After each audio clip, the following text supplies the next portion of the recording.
out from my window. Sun's coming up like the day before. You're like a stone on my pillow. I don't make a sound when I shut the door.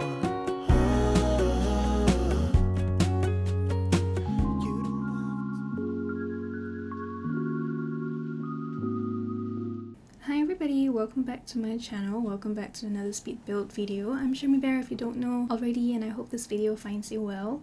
In today's build, we're building something more traditional and close to home for me. If you guys don't know, I am Singaporean, and although I don't see this often in my own neighborhood, I guess, they do exist quite commonly in certain areas around Singapore. Not that Singapore is very big, but we do have like areas in the country that have rows and rows of shop houses like these. They're kind of like townhouses in the States and other places, I guess, like townhouses. They usually exist in a row, and they don't exist like they are like tall. They're built tall, like 3 stories, 4 stories houses. In Singapore, it's usually 2 to 3 stories, and they have a typical style and a very significant, well, very characteristic feature, which is this air well over here, because these houses exist only, well, typically in Malaysia and Singapore, right? So in Malaysia and Singapore, there is no such thing as winter, or we need more ventilation than we need insulation. So the air well there, since it has a lack of windows, being that only the back end and the front end of the house can get windows, the house needs more ventilation, basically, to keep the air cool and to, you know, just ventilate. Oh my goodness, I think everybody know what ventilate means. But yeah, so I did a little conversion on my own, because in The Sims 4 there is no such thing as a kind of like a lined up roll of builds, and I can only, unless I choose to build like 5 of them in a 64 by 64 lot, I'm not going to be able to replicate the entire street. Maybe one day I'll attempt that, but I think I will cry. But today we will just be doing one, and I decided to make it kind of blend in with the surroundings by adding staircases where there shouldn't be any, and a car park area and trees and landscaping and stuff. They don't really exist like this, I don't think, in actuality, in reality, but that's what we're doing. And it's also converted a modernized version of it. Typically these houses are a lot more colorful and bright, but I chose a very blue and a dark blue, black and white palette for mine, and I really liked how it turned out. This house is built for a family of 2 parents and 2 children.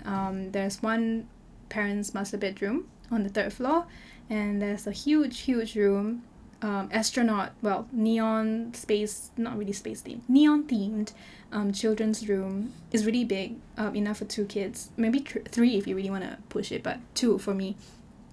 And and then there's a lot of space for lots of skill building stuff. You'll see as we go along. We're already moving on to the insides. You've already seen me build the entirety of the build. I did do this on stream as well. I think from now on I'll probably be doing speed builds of the builds that I do on stream, just to make sure that everyone gets a little piece of content from me, you know.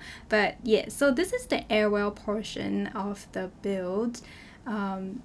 Typically you can see in converted houses, I've seen pictures where this airwell portion becomes like a separate garden if the air well is still connected to the outside air, cordoned off from the rest of the house, because in modern times there is air conditioning, and we don't really need ventilation like that anymore.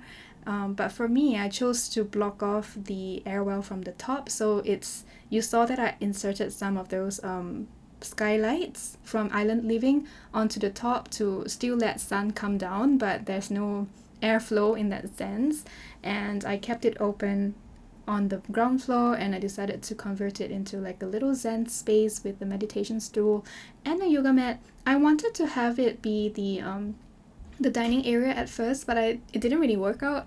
And also initially I really wanted that place to be like a koi pond, but it doesn't work. You can't place a koi pond in a sunken down platform thingy in The Sims 4, which is very upsetting, but I made it work. And I think I do like that we made that space useful for a very zen hobby like that. And then I decided to make a little child's corner, a children's corner, because I decided there will be children by this point in this build, so something cute just to fill up the space over there, because I'm not really very sure what to do. I really wanted to put down traditional furniture around, but I don't think we have enough furniture that is that will pass as a Peranakan style furniture. If you guys don't know, this style of housing in Singapore and I think Malaysia as well, it's called a Peranakan house. A Peranakan house, Peranakan is a Malay word that means straight-born Chinese. So they're typically a race of people who are Chinese, but they have Malaysian or Indonesian heritage. So they're kind of like mixed blood people. Historically, they are typically businessmen. They run shops and businesses, and they're merchants basically. They usually live in houses like this on the second and third floor, and then on the first floor they typically have their shops on the first floor.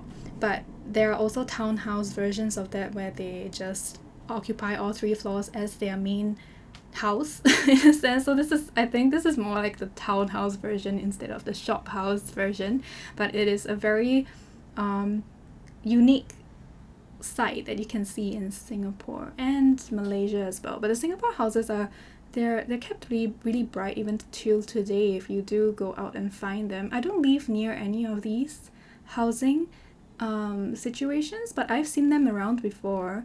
And I've been in one before, I've been in a couple. They're just really interesting to see. It's just very different. Actually, it is different, but at the same time, I think I'm very used to that setting because I am Singaporean and I have been in shop houses that has this layout as well. I just don't know how the top floors look like, but I just did a couple of Google search to kind of solidify my understanding. Actually, I did a lot of research before I started this voiceover because I figured that a lot of us here watching we don't know what Peranakan is, that we're not very familiar with Singaporean culture. I mean, if you think about it, even me, a Singaporean, don't really know much about the Peranakan culture, so how can I expect you guys to know a lot, right? So I just wanted to Google a little bit and I found a lot of like interesting things. This house, I realized that the building is a lot, I've set my speed builds to a lot faster than I usually do, so they are at 550% speed. Let me know if it's too fast. It's just zooming by, so I'll just let you enjoy me putting the house together while I talk about Peranakans and stuff, shall we? Just for a change, because it's quite self-explanatory what I do in these videos after all. If there's anything that catches my attention, I'll just switch to it, alright? So what else do I want to say about the Peranakan stuff? I was googling because I didn't really know much. And then I learned that these houses they came into existence around the 1840s in Singapore. Yeah. Actually, I don't know. I just wanted to say that fact because I didn't know that these houses and structures are this old historically. But yes, in Singapore, there's a lot of people who move into these shop houses and then they convert it and modernize it. So I decided to go for that route. I actually wanted it to be a little bit more traditional, like I said, but I couldn't really make that work in The Sims 4. But I'm really, really very thankful for packs like the Courtyard Oasis kit, because they give me a lot of very colorful tiles and wallpaper that I can use to replicate that look. The Courtyard Oasis kit is inspired by Moroccan, well, not just Moroccan, but like, I don't really know, Moroccan? No, more than just Moroccan. Middle Eastern? African? I'm not sure, but you guys know what I mean. It's inspired by that culture, so it's not very similar, but there are there are parallels, I guess, because I don't know. I'm not a history expert, guys. I wish I was. I really enjoy these things, but I mean, it's taken a backseat, guys. But yeah, so I relied a lot on that to create something that kind of makes sense. I also used the Jungle Adventure. Is that Jungle Adventure? I think so. That window for the second floor as well, and it turned out looking really good. Like these windows, they don't really let in a lot of light, but they look good from the outside. It kind of looks like they're closed off, like they're shuttered in and stuff, and I think it looks quite like what I've seen in the pictures of those builds.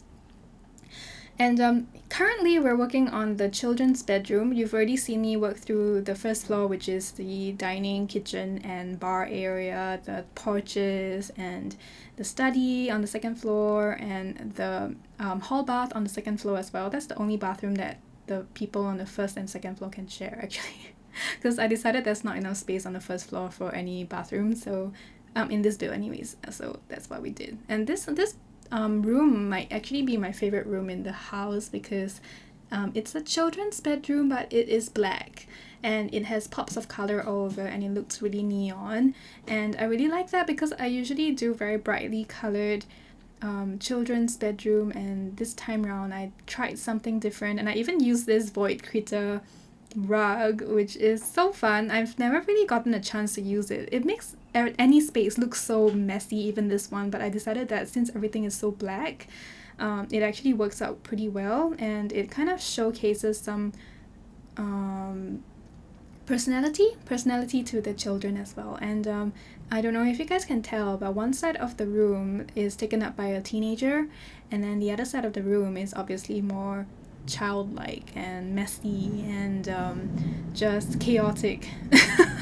So that's the children's space. This is the teenagers' space. It's quite cool how I don't know, I just like how it fell together. And I also managed to use some new things from new packs, like the moon lamp from the werewolves pack, and also the moon wall decal from the werewolves pack. The werewolves pack have so many nice things that I haven't been able to use because it has a very distinct style, the post-apocalyptic rugged sort of style, but I managed to work with some of the more typical items that you can use in any build, like the moon lamp and the wall decal. I was so happy to use that because I was very, very excited when I saw that wall decal and all the different swatches that we had inside there. And then recently I've been trying to play with neon lights a little bit more because I don't really like what do you say, RGB lights? I don't really like that in real life, but I found that it can really change the vibe of a room, especially in The Sims. I mean, in real life as well, but since I don't like that in real life, I can play around in Sims and maybe I can come around to that aesthetic at some point. Probably not for myself, but it's fun to play around with that. And after speaking for a while, we have the living room that is on the second floor done, put together as well. You wouldn't have noticed that I used a glass railing to create sort of like a lofted situation where we can look down into the first floor, well, into the wellness area, I guess. I think I've seen a lot of situations where the airwell, there's a railing on the second floor or something like that, because it's usually a hallway around the railing. So I tried to keep that element intact as well when I was building this. And then for here, the third floor, we're working on the master bedroom now. We decided to go for the banana leaf motif on the wallpaper, and someone in my chat actually said that it's very fitting because Peranakan and banana leaf, I think it's like a staple in some of their foods. I think Peranakan food is actually really nice. But yeah, I'm just not very familiar with Peranakan stuff, and I feel very bad for saying that because I have an uncle that's Peranakan. I don't know. Oh my goodness, I should pay more attention to things like this. I feel so bad. And but yeah, I don't know, this is the learning journey, guys. I'm like researching as I go. I'm not really researching right now as I'm doing this voiceover, but I did have to do quite a bit of research to really solidify my understanding of something so close to home that I've never really bothered to look into. And I feel bad. I mean, like, I've lived my life knowing the basics, like what a Peranakan is. Like, I know what it is, I know who they are, but I just never had to define it in a video before, you know what I mean? So this is the master bedroom, by the way. It just fell together. I decided to go for a more like flowery, tile-y situation here with more colors, and maybe they conserved. I was thinking maybe they conserved, maybe, yeah, they preserved the original tiles in this room because they really liked the floor tiles, for example, and then they added new wallpaper because the wallpaper is definitely not Peranakan, but the flooring can pass as Peranakan. So I was thinking maybe there's like this kind of like reasoning to it, and I decided that wall was very, very plain, so I added some pictures of their quote unquote vacation. And then this is the family room. This is the last closed off room that we're working on. I decided to make it a karaoke space. That karaoke machine faced that way is functional. I've tested most of the things in this build and they are. I added those fish tanks in there. I do stock them in fishes, and I put them behind a windowed wall so that it looks more. Oh my goodness, I'm so sorry that you guys can hear my sister sneeze so loudly. I'm gonna tell her that I'm putting this into my video, so oh my goodness. But yeah, well, the sneeze has taken my train of thought away. But anyways, that's the very simple living room. No, family room, I guess. It's a karaoke room. And then we're moving on to the rooftop, and then after this we're actually pretty much done. This is the first time I managed to use this really huge shelf with the plants from the Blooming Rooms kit. It looks really good, so I'm really happy to have used it. But it's very self-explanatory from now on, so I think I should say my goodbyes before this video ends on me. So thank you so much for watching me all the way to this point. I hope the very, very noob introduction to Peranakan piques your interest. I'll leave some resources down below if you guys are interested, and remember to follow me on my social media if you guys want to, and like and subscribe to this video if you liked it, and if you want more, please let me know down in the comments below. I appreciate you guys very much. Thank you so much, and I'll see you in my next video. Bye guys.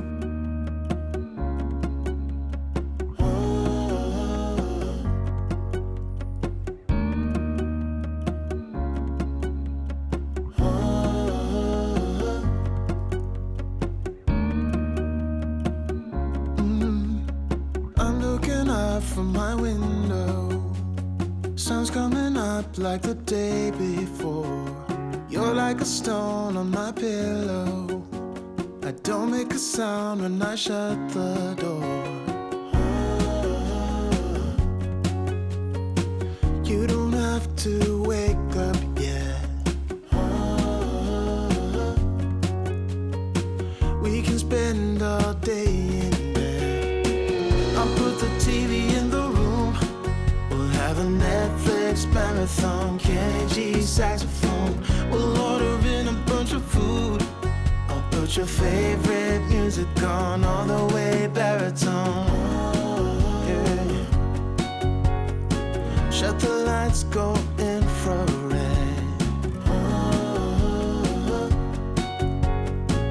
We can spend all day in bed. I get the wine and the corkscrew. You don't have to do one single thing. You don't know how much I want you. Just looking at you makes my whole world spin. You don't have to wake up yet. We can spend all day in bed. I'll put the TV in the room. We'll have a Netflix marathon. Kenny G saxophone. We'll order in a bunch of food. I'll put your favorite music on all the way baritone. Shut the lights, go infrared. We can spend all day in bed.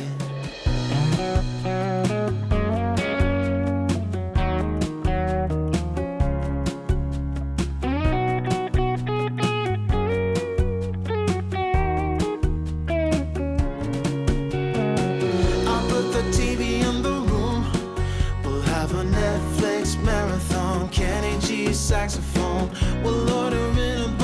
mood. I'll put your favorite music on all the way baritone. Shut the lights, go infrared.